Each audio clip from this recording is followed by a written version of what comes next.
Party ఫిరాయింపు ఎమ్మెల్యేల కేసులో cross examination కొనసాగుతోంది. స్పీకర్ ఛాంబర్లో విచారణ కొనసాగుతోంది. ఎమ్మెల్యే ప్రకాష్ గౌడ్ ని కల్వకుంట్ల సంజయ్ తరపు న్యాయవాదులు క్రాస్ ఎగ్జామినేషన్ చేశారు.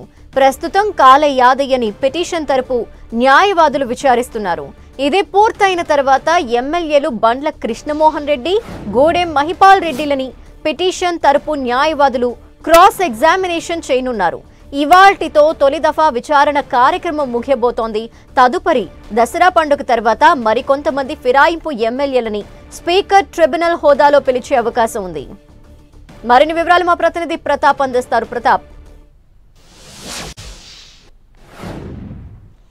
ఫిరాయింపు ఎమ్మెల్యేలకు సంబంధించి క్రాస్ ఎగ్జామినేషన్ జరుగుతుంది. రెండో రోజు ఇప్పటి వరకు దీనికి సంబంధించి మొత్తం 10 మంది ఎమ్మెల్యేలు ఫిరాయింపులకు పాల్పడ్డారని చెప్పేసి ఇప్పటికే బీఆర్ఎస్ కంప్లైంట్ ఇచ్చిన పరిస్థితి అయితే వీరిలో 8 మంది అఫిడవిట్లు సమర్పించారు. కాబట్టి ఎవరైతే అఫిడవిట్లు సమర్పించారో వారికి సంబంధించిన క్రాస్ ఎగ్జామినేషన్ జరుగుతుంది. అయితే ఈ 8 మందికి సంబంధించి మొదటగా 4 ఎమ్మెల్యేలను కూడా క్రాస్ ఎగ్జామినేషన్ పిలిచారు. అందులో ప్రకాష్ గౌడ్, కాళే యాదయ్య, అదేవిధంగా గూడెం మహిపాల్ రెడ్డి, బండ్ల కృష్ణమోహన్ రెడ్డి 4 ఎమ్మెల్యేలకు సంబంధించిన క్రాస్ ఎగ్జామినేషన్ కూడా కంటిన్యూ అవుతున్న పరిస్థితి ఉంది.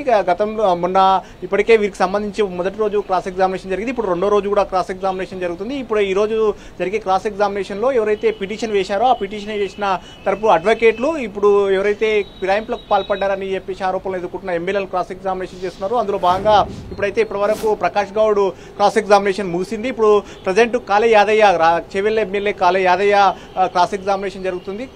కాళే యాదయ్య పైన పిటిషన్ వేసిన చింతా ప్రభాకర్ తరపున అడ్వకేట్లు రావడం జరిగింది. అడ్వకేట్లు క్రాస్ ఎగ్జామినేషన్ చేస్తున్నారు. ప్రధానంగా ఎవరై వీళ్ళు పార్టీ ఫిరాయింపులకు పాల్పడ్డారని చెప్తున్న ఏవైతే ఎవిడెన్స్ ఉన్నాయో ఆ ఎవిడెన్స్ ముందు పెట్టి వాటిని క్రాస్ ఎగ్జామినేషన్ చేస్తున్నారు. అయితే మొదటి రోజు జరిగిన క్రాస్ ఎగ్జామినేషన్ లో భాగంగా పార్టీ మారలేదు, బీఆర్ఎస్ పార్టీలోనే కంటిన్యూ అవుతున్నాము, బీఆర్ఎస్ పార్టీలోనే ఉన్నామంటూ కూడా బీఆర్ఎస్ పార్టీకి ఫిరాయింపు పాల్పడిన ఎమ్మెల్యేలంతా కూడా వారి తరఫున అడ్వకేట్లు చెప్పడం జరిగింది. సో మొత్తం మీద ఇప్పుడు దీనికి సంబంధించి ఈ రోజు రెండో రోజు జరుగుతుంది. కాబట్టి తర్వాత దసరా తర్వాత మిగతా 4 ఎమ్మెల్యేలు మొత్తం 8 మంది అఫిడవిట్లు సమర్పించారు. కాబట్టి ఈ రోజు 4 ఎమ్మెల్యేలది విచారణ కంప్లీట్ అవుతుంది. ఈ రోజు క్రాస్ ఎగ్జామినేషన్ పిటిషన్ల తరపున న్యాయవాదులంతా కూడా విచారణ చేసి క్రాస్ ఎగ్జామినేషన్ చేసిన తర్వాత మొదటి విడత వీళ్ళదైతే